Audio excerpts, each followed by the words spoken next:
Sometimes I like to share this, but when my two nieces they're actually very close to me now, in their early 20s now.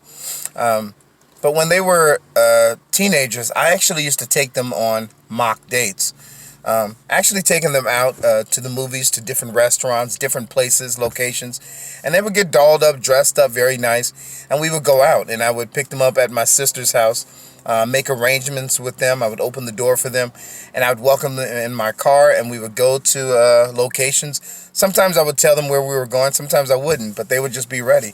And it was something I think that they really appreciated, coming from a guy, somebody that respected them, loved them, and just really cared for them. But I honestly wanted them to experience the standard of what they should be aiming for when they're dealing with men. And I guess one of the main reasons why I was motivated to do this is I realized that at the time their father wasn't always present in their life.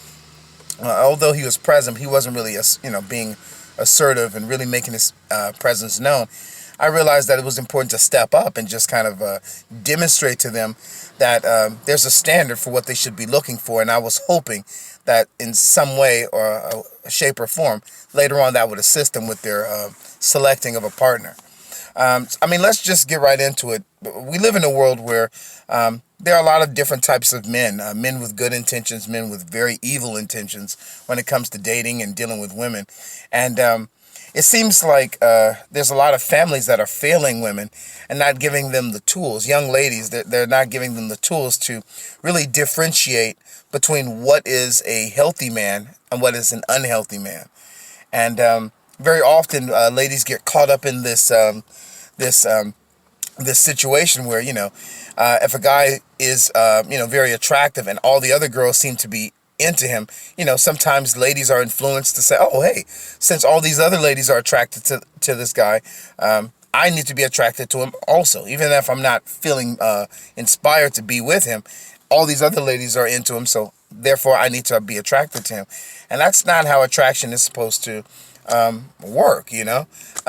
Often we hear people say, hey, physical attractiveness for men and women, it's something that you can't really choose. It's something that comes natural. And to some degree, I would agree. But I also think that even for me, I know that not everything that glitters is gold. That's something that the Bible is constantly really emphasizing when it comes to men dealing with women is, don't always just trust the physical looks. There's a lot of vain ladies that are really unhealthy ladies. They're really into themselves. They're not really God-fearing women. And so the same thing applies for ladies, to look for men that first of all, has God as a foundation to build on, because I'm telling you, if you choose any man in this world other than somebody who loves God, who actually is interested in obeying God and transformed by the Spirit of God, you're going to have to be at the mercy of that man's imagination when it comes to his guidelines, because he's not going to have any solid guidelines. He's going to create them and pick them out of the air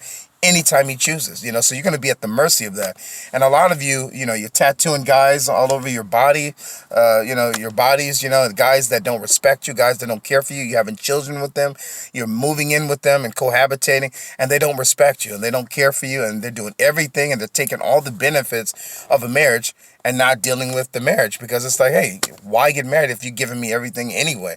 And so I know it sounds very harsh, but I feel for ladies dealing with this kind of crap, because I have nieces. I have people that, it's like, I don't know. It's like I'm my nieces are now of age, and it's like I feel sorry for them, that there's a lot of men that have zero integrity, zero character, zero a positive a foundation that they're building their minds on. So to them, it's like it's all about sex and conquering a woman, and they don't respect women. They don't care about who a woman is. And a lot of you, you're not responding to text messages from decent men that actually love God, that have healthy work ethics. And you need to be concerned if you have this ability to ignore genuine, decent men, and you go for these losers that are constantly breaking your hearts for 5 years, for 10 years, 15, 20 years, and going. And they're constantly showing you they don't respect you, and you're still opening your heart to them.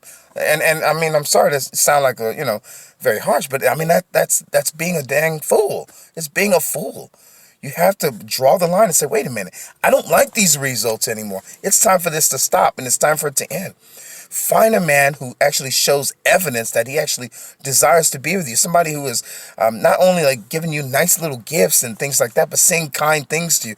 There's a lot of you that, I don't know, your philosophies are twisted and distorted, and you have the ability to ignore the decent men who actually have something meaningful to build with you, and you push them aside, and you deal with losers. And so a lot of you are suffering for, and I'm sorry to say this, but you deserve it because you asked for this. You open yourself to this, and you asked for this. So it's like, even for me, I used to feel bad for women, like, oh man, she's going through. But now it's like, man, you chose this. How many guys did that actually meant well for you, that actually was decent guys who, you considered a nerd or overlooked and bypassed, and you dealt with this jerk that really didn't respect you? It's like this, you reap what you sow. You reap what you sow. And so if you have the mind that God gave you and you want to utilize that, observe quality traits and give yourself to a man that actually is worthy of actually being trusted with your heart. But you cannot stop giving yourself to men that are unqualified. Stop giving them marital benefits that they don't deserve. And you all know, because you have the tools that God gave you, to know the difference between a healthy man and an unhealthy man. There's no excuses with that. All right? God bless you guys. Holla.